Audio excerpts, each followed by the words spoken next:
Hello friends, कैसे हैं आप लोग। आज हम लोग पार्ट ऑफ स्पीच का कंजक्शन पढ़ने जा रहे हैं। ठीक है, तो देखिए हमें इस लेक्चर में क्या क्या पढ़ना है। पहले तो हम लोग इंट्रोडक्शन टू कंजक्शन पढ़ेंगे वाटर कंजक्शंस पढ़ेंगे, why are conjunction important, types of conjunction पढ़ेंगे और कंक्लूजन पढ़ेंगे। ठीक है, देखिए अब क्या होता है, कंजक्शन होते क्या हैं। ठीक है, तो आप कंजक्शन को बोल सकते हो कि ये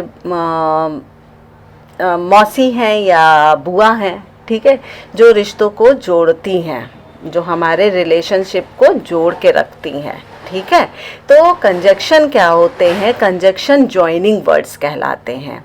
जो दो डिफरेंट वर्ड्स को, सेंटेंसेस को, क्लॉजेस को, फ्रेजेस को जोड़ते हैं, उनको हम लोग क्या बोलते हैं, कंजक्शन बोलते हैं।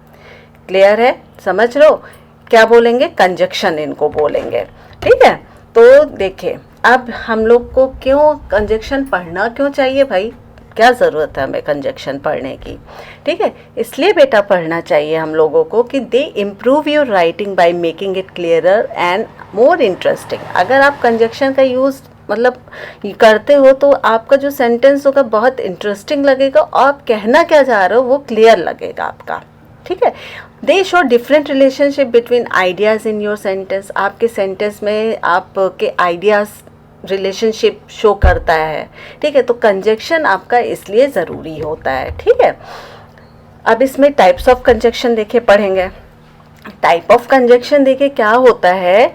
पहला है आपका कोऑर्डिनेटिंग कंजक्शन। ये क्या करता है कि कोऑर्डिनेटिंग कंजक्शन वो होते जो एक जैसी चीज़ों को जोड़ते हैं। जैसे नाउन को नाउन से जोड़ दिया, ठीक है, एक नाउन को दूसरे नाउन से जोड़ते हैं, वर्ड्स को वर्ड्स से जोड़ते हैं, क्लॉजेस को क्लॉजेस से जोड़ते हैं, फ्रेज को फ्रेजेस से जोड़ते हैं।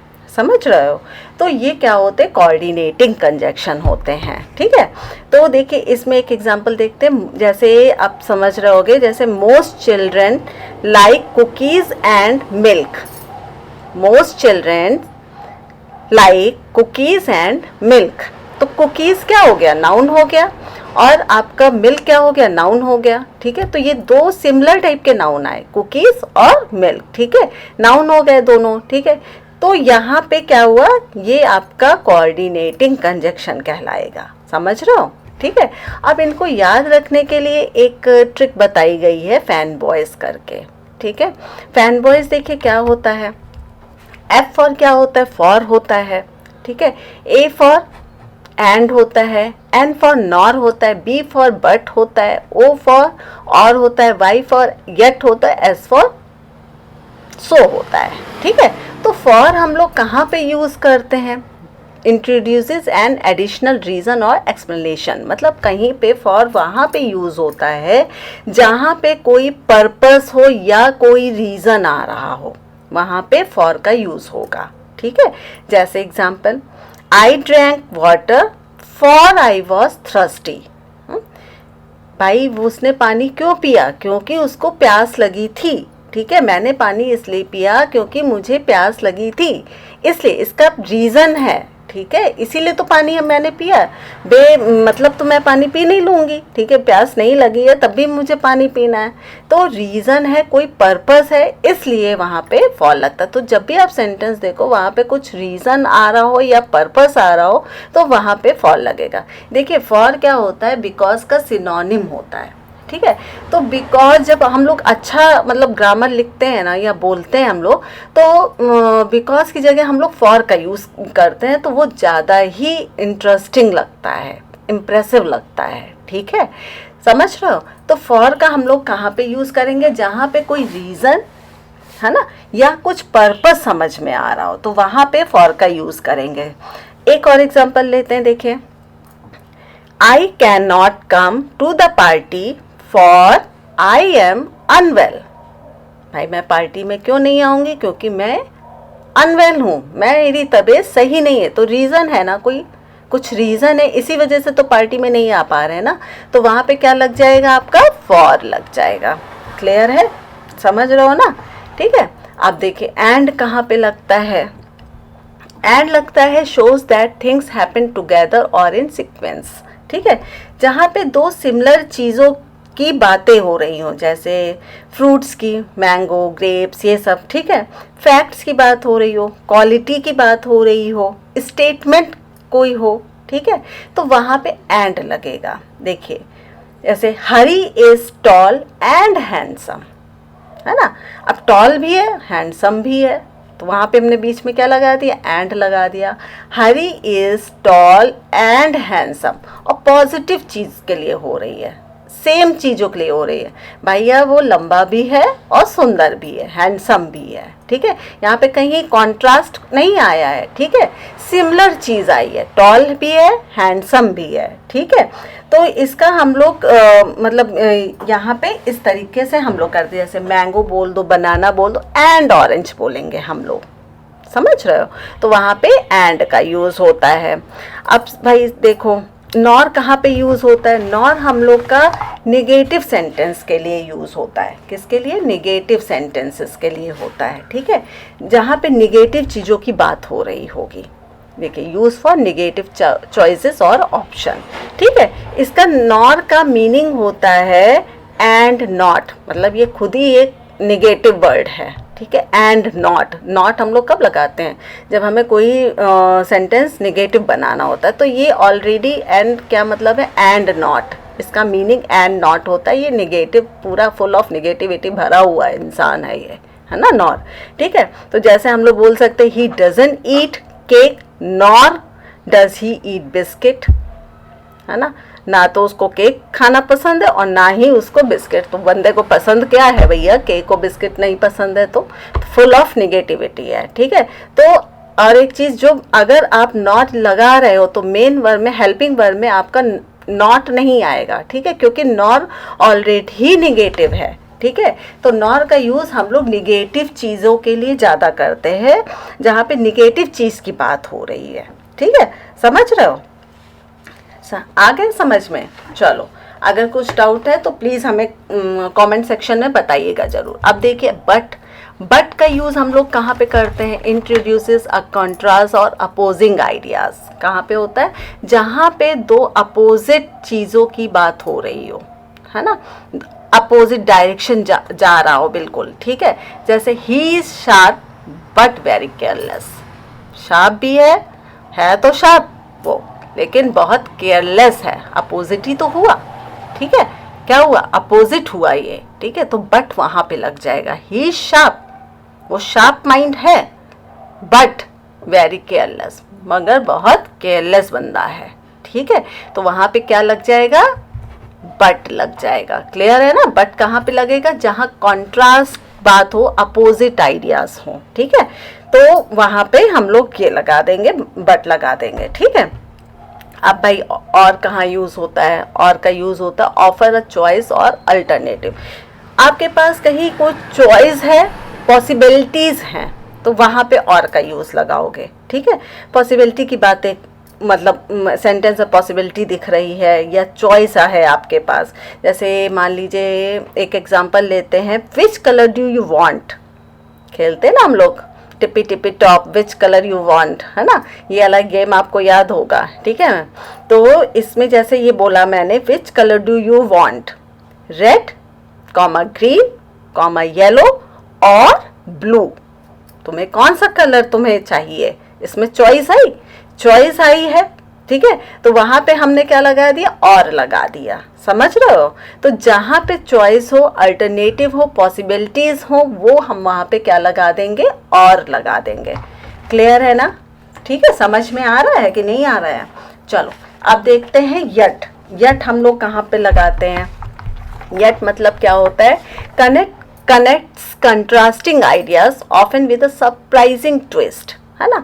इसका मतलब यट का भी एक मतलब हो सकता है डिस्पाइट समथिंग, मैंने कर दिया है पर अभी तक हुआ नहीं है कोई चीज़। यट क्या मतलब, मैंने काम मतलब कर दिया अब मगर अभी तक पूरा नहीं हुआ है, ठीक है। तो वहाँ पे यट लगता है। जैसे connect contrasting ideas often with a surprising, मतलब आपको कंट्रास्ट भी दिखेगा और वहाँ पे सरप्राइजिंग ट्विस्ट भी आपको कुछ दिखेगा, ठीक है। तो वहाँ पे यट यूज़ करेंगे। और मेनली यट को हम लोग एंड के साथ ज़्यादातर यूज़ करते हैं, ठीक है। सेंटेंस देखोगे एंड और यट साथ साथ मोस्टली मोस्ट प्रोबेबली आते ही आते हैं, ठीक है। तो एक हम लोग देखते हैं, एग्जाम्पल देखते हैं। जरूरी नहीं है कि एंड के साथ, ये भी मत कह देना कि मैम ने बोला था कि नहीं ये एंड के साथ ही आता है। मैंने बोला अक्सर आते हैं, ठीक है, मतलब हमेशा ज़रूरी नहीं कि हर सेंटेंस में हो ही रहा है, ठीक है। इंग्लिश में एक्सेप्शनल्स बहुत होते हैं, ठीक है। तो देखिए एक एग्जाम्पल देखते हैं। The weather was cold yet bright and sunny, है ना। भाई वेदर तो कोल्ड है लेकिन ब्राइट भी है और सनी भी है, ठीक है। The weather was cold, weather क्या था, कोल्ड था, ठीक है, येट ब्राइट एंड सनी, ठीक है, समझ रहे हो। तो यहाँ पे कॉन्ट्रास्ट को देखना, मतलब देखते हैं हम लोग इस जगहों पे, ठीक है। और ये एंड के साथ ज़्यादातर यूज़ होते हैं, क्लियर है ना, ठीक है। सो का यूज़ कहाँ होता है, शोज अ कॉन्सिक्वेंस और result of the first clause. ये बताता है किसी चीज़ का रिजल्ट, रिजल्ट ऑफ समथिंग, ठीक है, किसी चीज़ का रिजल्ट बताएगा। जैसे ही वॉज वेरी हंग्री, ठीक है, बहुत भूखा था। सो ही एट ऑल द केक, बहुत भूखा था इसलिए उसने पूरा केक खा लिया। He was very hungry so he at all the cake, समझ रहे हो। जहाँ पे रिजल्ट आया कि भाई वो भूखा था, वो ख़त्म कर चुका है, रिजल्ट आ गया है कि केक बचा नहीं अब तुम्हारे लिए, ख़त्म, समझ रहे हो। तो रिजल्ट आया किसी चीज़ का, ठीक है। अब देखिए कोऑर्डिनेटिंग कंजक्शन इन एक्शन। देखिए एग्जाम्पल यहाँ पे एक लिया, I went to the park and played frisbee, ठीक है। यहाँ पे क्या बता रहा है, शोज टू एक्शन, ठीक है, हैपनिंग टुगेदर इन सीक्वेंस, ठीक है, समझ रहे हो। यहाँ पे क्या बता दिया, दो आपके क्या हो रहा है, एक्शन एक साथ ही हो रहा है, सीक्वेंस में चला। I went to the park, ठीक है, एंड प्लेड फ्रिस्बी, ठीक है। अब देखिए शी कैन स्विम और राइड अ बाइक, चॉइस आ गई, अल्टरनेटिव आ गई, है ना। शी कैन स्विम और राइड अ बाइक, ठीक है, चॉइस आ गई, तो ऑल लग गया यहाँ पे, क्लियर है। अब भाई सबऑर्डिनेटिंग क्या होते हैं, देखिए subordinating conjunction introducing dependent clauses which relay on the main clause for remaining, है ना। जिसमें क्या होता है, इसमें आपका सब्जेक्ट भी होता है, वर्ब भी होता है, ठीक है। और क्या बोलते हैं, क्लॉजेस क्या होता है, क्लॉजेस एक ग्रुप ऑफ वर्ड्स होता है जिसमें आपका सब्जेक्ट भी रहेगा और वर्ब भी रहेगा, ठीक है। ये दो टाइप के होते हैं, एक इंडिपेंडेंट होता है, एक डिपेंडेंट होता है। इंडिपेंडेंट को आप मेन और प्रिंसिपल वर्ब भी बोल सकते हो, जो ये अकेला सफिशिएंट है, मैं अकेला कोई भी काम कर लूँ, इंडिपेंडेंट है। लेकिन डिपेंडेंट जो होता है वो अपने सब्जेक्ट पे क्या रहता है, डिपेंडेंट रहेगा, वो अपने सब्जेक्ट के ऊपर डिपेंड रहेगा कि जैसा सब्जेक्ट है वैसा ही मैं करूँगा, ठीक है। वो बिना सब्जेक्ट के अपना मीनिंग फुल नहीं कर सकता है, समझ रहे हो। जैसे एक example, I ate when I was hungry, ठीक है। देखिए अब आई क्या हो गया, सब्जेक्ट हो गया, एट क्या हो गया, वर्ब हो गया। ये इंडिपेंडेंट है, ये फुल अपने में ही कंप्लीट है, आई एट, ठीक है। व्हेन आई वॉज हंग्री, ये क्या इंडिपेंडेंट क्लॉज हो गया, सॉरी डिपेंडेंट क्लॉज हो गया। I was, when I was hungry, when क्या हो गया, सबऑर्डिनेट कंजक्शन हो गया। आई वॉज हंग्री डिपेंडेंट क्लॉज हो गया। तो ये आई वॉज हंग्री बोल रहे हैं तो इसका क्या मतलब, आई वॉज हंग्री, कुछ समझ में नहीं आ रहा है इसका। I ate when I was hungry, ठीक है। तो वहां पे आपका ये सबऑर्डिनेटिंग कंजक्शन शो करता है, ठीक है। देखिए because, since, although, while, if, unless, before, after, until, ये सब सबऑर्डिनेटिंग होते हैं। Since it was raining we stayed inside, है ना। जब रेन हो रही थी तो हम लोग कहाँ थे, हम लोग अंदर थे, वी स्टेड इनसाइड, ठीक है। सबऑर्डिनेटिंग कंजक्शन इन एक्शन, देखिए if you study hard you will get a good grade. तो इसमें क्या बता रहा है, आपका कंडीशनल है, कंडीशन बताई जा रहा, अगर तुम मेहनत करोगे तब तो तुम अच्छे मार्क्स पाओगे, है ना। अगर भाई कंडीशन है नहीं करोगे मेहनत तो नहीं तुम अच्छे मार्क्स पाओगे, ठीक है। If you study hard you will get a good grade, ठीक है। We went for a walk after dinner, ठीक है। इसमें एक टाइम बता दे रहा है कि हम लोग कब घूमने चलेंगे, मतलब वॉक करने चलेंगे, आफ्टर डिनर चलेंगे। Shows the order of event, कि जब डिनर हमारा फिनिश होगा उसके बाद ही वॉक करने जाएंगे, समझ रहे हो। कंजक्शन फॉर डिफरेंट रिलेशनशिप, देखिए टाइम, टाइम के पहले बिफोर क्या बोल रहे, टाइम आएगा before, after, since, until, when, whenever, ये सब आता है। जैसे देखिए example, we ate lunch before we went to the movies, समझ रहे हो, ठीक है। कॉज एंड इफेक्ट अगर आ रहा है, because, since, so, therefore, as a result आएगा। Example, I study hard so I got a good grade. समझ रहे हो कि यहाँ पे इफेक्ट है, कॉज है, कारण है, ठीक है। तो यहाँ पे आपको पता चला I study hard so I got a good grade, इसलिए मुझे अच्छे मार्क्स मिले हैं, ठीक है।